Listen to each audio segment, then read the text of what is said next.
Better knowledge of copyright and trademarks has become necessary into the traditional handicraft industry after it has been found that many traditional designs have been copied and sold because they were not registered. A senior official from the Department of Intellectual Property under the Ministry of Industry and Commerce, Mr. Saibandit Sayawongkamdi, said in the recent meeting that it is important that everyone understands the definition of legal terms with regards to traditional designs in order to protect cultural and intellectual property rights. Protecting cultural and intellectual property rights was the topic of a meeting attended by the president of the Lao Handicraft Association, Ms. Suvita Pasert, along with senior ministry officials and invited guests. The meeting was addressed by a senior official from the Department of Intellectual Property under the Ministry of Industry and Commerce, Mr. Saibandit Sayawongkamdi.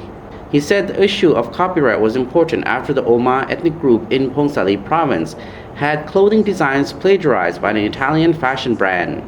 The meeting was organized by the Traditional Arts and Ethnology Center and the Lao Handicraft Association with support from Voice. There have been many violations of copyright as evidenced by the sale of certain goods in markets, other places in Laos and other countries.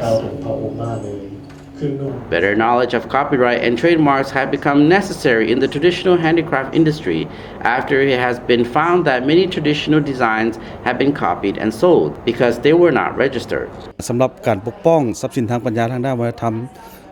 ของชนเผ่าอยู่สปปลาวนี้เนาะในปัจจุบันนี้นะวิทยางานทรัพย์สินทางปัญญาหรือว่ากฎหมายทรัพย์สินทางปัญญานี่แม้นยังบ่ทันได้กวมเอาการปกป้อง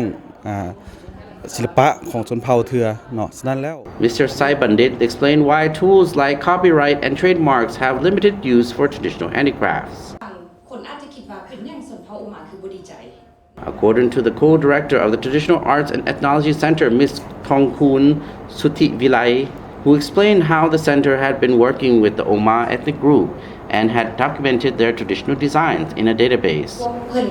ปัญหาเรื่องนี้เนาะที่เกิดขึ้นแมนในปี 2019 เดือนเมษายนอยู่ที่ว่า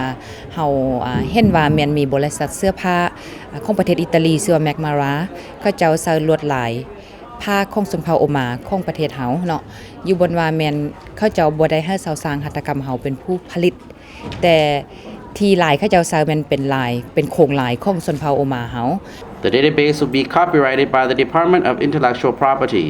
We should replicate this model for all artisans communities in Laos to ensure their work is not plagiarized like that of the Oma, Ms. Thongkun said. The panel discussions that followed yielded questions such as how small businesses who work with artisans can protect their own designs as well as support artisans.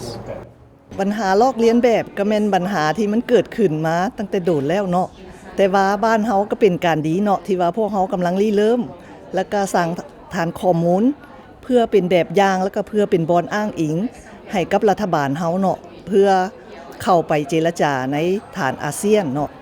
Representatives of the Lao government, Lao Handicraft Association, and cultural heritage stakeholders agreed that protecting the traditional designs of Laos ethnic groups is an urgent priority and discussed models for legal action.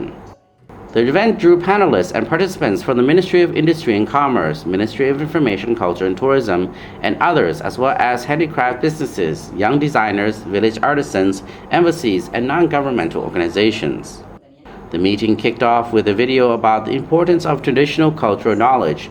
particularly for rural crafts producers and the tourism sector. It also showed how the fashion company Max Mara copied design from the Oma ethnic group. They pledged to work together to protect the cultural intellectual property of Laos ethnic groups due to its importance to the country's heritage, rural livelihoods, and identity.